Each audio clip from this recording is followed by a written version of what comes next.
but I mean, I have one guy that I have dated she's off and stuttering now. on We for got 5 her. years. Got her. We dated for 5 years off and So on. you was his work for 5 years? You been his work? You still his work?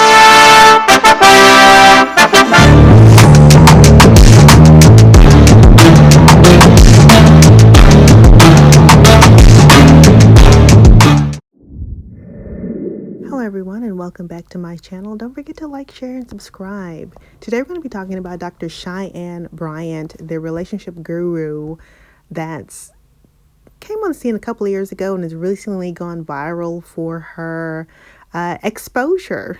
Let's go ahead and What's take your a look situation at these right clips. now? What you mean situation? Like, you Happy? got a man? I'm dating. I'm single, but I'm dating. Single but dating? I am Something serious dating. more than other? No, just but I have one guy that I have dated she's off and stuttering on now. We for got 5 her. years. Got her. We dated for 5 years off and So on. you was his work for 5 years? You been his work? You still his work? So Dr. Cheyenne Bryant went on Paul Pierce. Paul Pierce is a former NBA player, has his own podcast as many other athletes do. She went onto his podcast to discuss what she discusses, which is relationships, dramas, complications, toxicity, problems, solutions, if you will. And she's really gotten a lot of notoriety within the past year or so as she's gone on some other podcast and she's kind of had it out with Dr. Jamal Bryant, who's a famous mega church pastor out of Atlanta, Georgia. She's kind of broken down Camp Newton, who has several children by for sure by different women. So he has like that whole broken home thing going on, unfortunately. But anyway, she's gone on to several podcasts, kind of sticking it to men, if you will, right?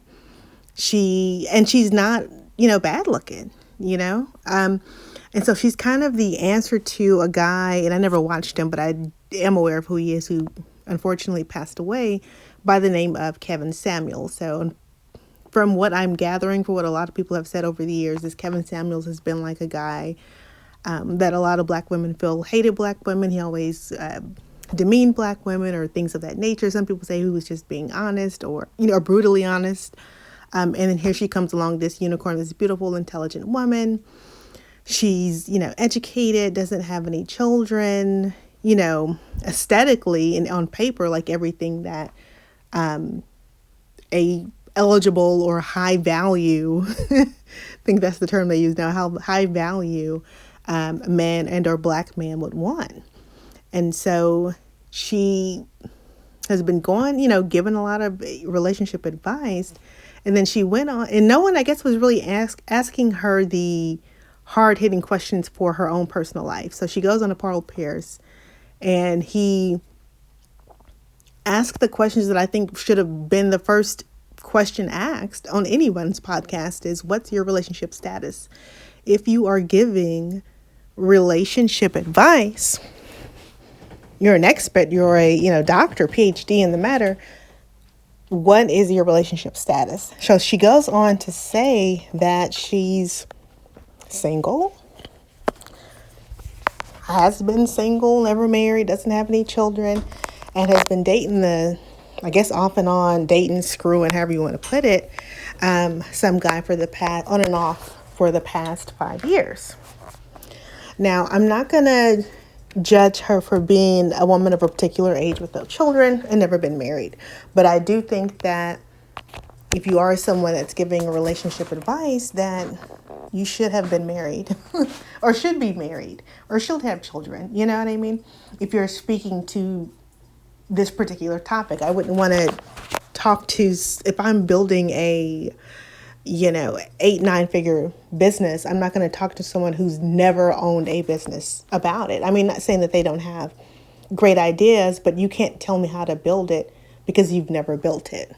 So you don't know what I'm going to encounter or face. You may say, oh, it may be difficult, or hey, just stick in there, general advice, but you couldn't necessarily call yourself an expert, right? So she goes on to state that, again, she's been dating on and off, sleeping with on and off the same guy for 5 years. He's 9 years younger than she is. He has all of these insecurities and emotional issues. And I'm just going off of, honestly, I don't follow her. I don't follow internet relationship advice. I go to people in my family that have been married, 20, 30 plus years. If that's something that I'm seeking, that information, I go to them. But just from what I'm going off of the clip, it sounds like, I guess you can say, what, a situationship? A long-term booty call. But if you're someone that considers yourself this cream of the crop type of woman, and again, I'm not going to go into degrading her because I think the internet does a great job doing that and is doing that currently. But I think it's the hypocrisy for people, right? If you're telling women to hold their standards high, and I'm assuming this is the information that she gives. If you're telling women to keep their standards high, commitment, of course, marriage is the goal, then why you yourself, would settle for some on again, off again booty call? You know what I mean? Like some on again, off again. 5 years is a hell of a long time, especially as a woman that's getting older. When if you're 20, 21, maybe you do on again, off again. Anything past 25, 26, no. And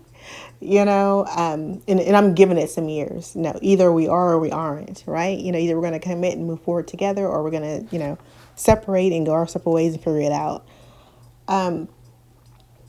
It's unfortunate, but at the same time, it's enlightening.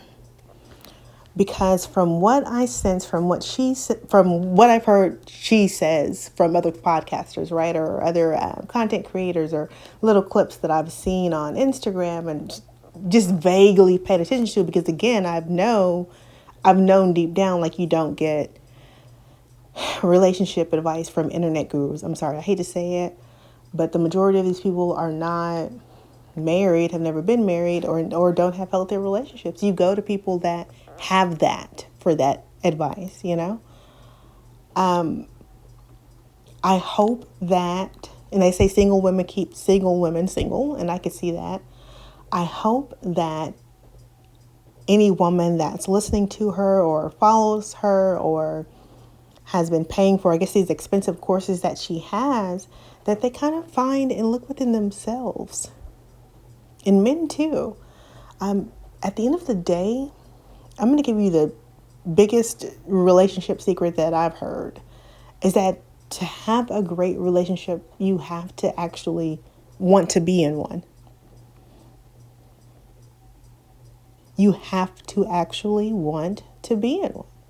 And then you sit down with your partner and you talk it out, whatever it is, you talk it out, you figure it out, and you move forward together. That's it. You turn the phones off. You stop listening to everyone else. You talk to your partner about, what do you need? And then your partner in turn, well, what do you need? Well, what do we need and how do we get there? And you talk it until it's dead.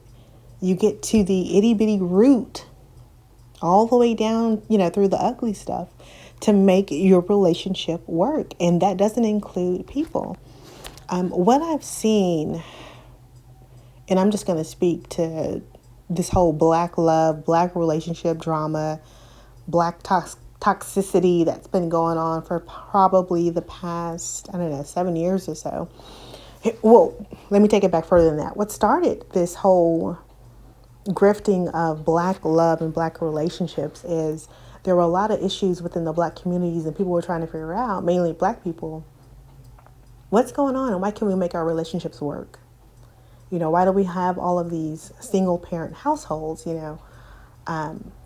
That's great, because it started a conversation. It started a dialogue. We started to pay attention to a problem, like, what's going on? Again, that's great. But then what happened was, while it started out with an idea, with great intentions, it's just a huge grift now. Just like unfortunately, a lot of people use religion as a grift. People use those who, are bad credit, pay me, X amount $100 a month and I'll get your credit to 800 to 850, It's a grift. It's a hustle. It's a scam, you know. That's why there are all these, dating sites and dating apps and singles meetings and all, a lot of it is a grift. People are getting paid and making money off of other folks' detriments and loneliness. And that's honestly, I guess anywhere where you see that there's an opportunity to make a financial gain, people go into it. So what happened was a lot of Black people started realizing, hey, we're creating a lot of broken homes, fathers aren't in the house, mothers aren't, in the house. What's going on? Let's focus on this and get this right and clear it up so that we can create, loving, functional households. What we got was just a bunch of grift, a bunch of bull crap. You have the men, Black men, blaming Black women blaming Black men, and nothing is going to get solved. Nothing has, been resolved with this issue. Specifically because everyone's just pointing the blame and no one is taking accountability. And it's not, relationships aren't so broad to where you can say only this problem is specific to Black people. And that's what's been going on. So a lot of what you hear Black men complain about with Black women is that Black women aren't respectful, they're loud, they don't know how to treat their men, they're aggressive, use their education and or salary to kind of rub it in, their face as a source of intimidation. And then in turn, you hear Black women say Black men aren't protective, or Black men are insecure, Black men are toxic, or Black men are jealous of me because I'm educated and I make, couple of hundred, high 6 figures, 7 figures a year, and so it's just blame and blame and blame. Or he has a kid, she has a kid, he has a couple, she has, the blame, blame, blame. This is a red flag, that's a red flag. And the reality is, everyone's a red flag. Everyone has a few red flags. Because what's a red flag for you is a green flag for somebody else and vice versa. And no one talks about that. A red flag for someone may say, well, this person is not very sociable. They're in the house, they're at home all the time. That's a turn off. I like to do things. I like to go somewhere. And this person, I feel like this person is isolating me because they want to be at home. But for somebody else, that's a huge green flag. Somebody might say, I don't want to go out and socialize and do this and do that. I like to be at home in the comfort of my own house. I enjoy my own company. I enjoy being at home. One person may say, well, their red flag is they're so loud, they're obnoxious. And to somebody else who's, so quiet, they might need that person that is loud and will speak up to, something that's gone wrong, or, it needs to be, paid attention to. And that's the reality. That everyone carries a few red flags and everyone carries a few green flags, and your person will have their green flags for you and vice versa. But even then, no relationship will be perfect because no person is perfect. Things that I think, from physical abuse to me is a deal breaker, emotional abuse is a deal breaker, infidelity, and I lump that in with emotional abuse, deal breakers, right? Nobody wants to be physically or emotionally, mentally harmed. Some people do. Those to me are huge red flags. But in an age where polyamorous relationships are becoming more and more mainstream, infidelity in those worlds don't exist. So if you're someone that knows that, if you're a man or if you're a woman, you know that having an intimate, physically intimate relationship with one person for the remainder of your life is not an option for you, then you may opt for a polyamorous relationship. Or you may just say, well, have an open marriage. I don't want to know what you're going to go do. Obviously, I know what you're going to go do, but you don't have to tell me. Just be back at, 11 p.m. Or, share with me your location so I know you're safe. I mean, there are people that have relationships like that, you know? But when you're preaching, in this case with Dr. Cheyenne Bryant, if you're preaching one thing about standards and being accountable and expectations and not settling, and then you're in your closet that nobody knows about, you're settling for an on again, off again 5-year relationship. Not even a real relationship. I think anyone seasoned and experienced enough knows what that is. Then you're being a hypocrite, straight up. So you're not being honest with yourself. But then you're not holding yourself accountable, but you're going on all these podcasts, bashing people, trying to say that you're uplifting, but you're really just bashing people when you're doing the same thing. And if this person that you say you're on again, off again, 5-year relationship, and this person is emotionally insecure and has, instabilities, and why are you there? Why have the phone number not changed? Why have you not moved on? You know what I mean? So there's some discrepancies there. You're not being truthful at all. So I'm not going to bash her. There's so much more I can say. If you go back and watch the video that I did on Lisa Ray, I don't think I'll do that again. I don't want to bash anyone, but just be real and just be honest with yourself about what's going on.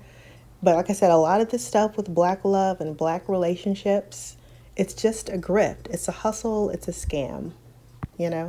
Pay attention to me, listen to me, because I can tell you how to get married, even though I've never been married, even though I've never, had a healthy relationship. I'm an expert parent, but I don't have any children. But I read all the books, but I've never done anything in practice or in real time. Like, do I want the physician, if I'm going into surgery, do I want the doctor that just finished medical school, or do I want the one that's done this, 100 times, Experience is key. So when you're talking about relationships, and these are, life decisions that you're making when you're talking about marrying somebody, you need to have experience in that department. So this whole Dr. Cheyenne Bryant thing, girl, maybe get you a skincare line or, fitness app or something like that. But go get married and then come back and tell people how to do what you just did. Anyway, don't forget to subscribe. Thanks for watching.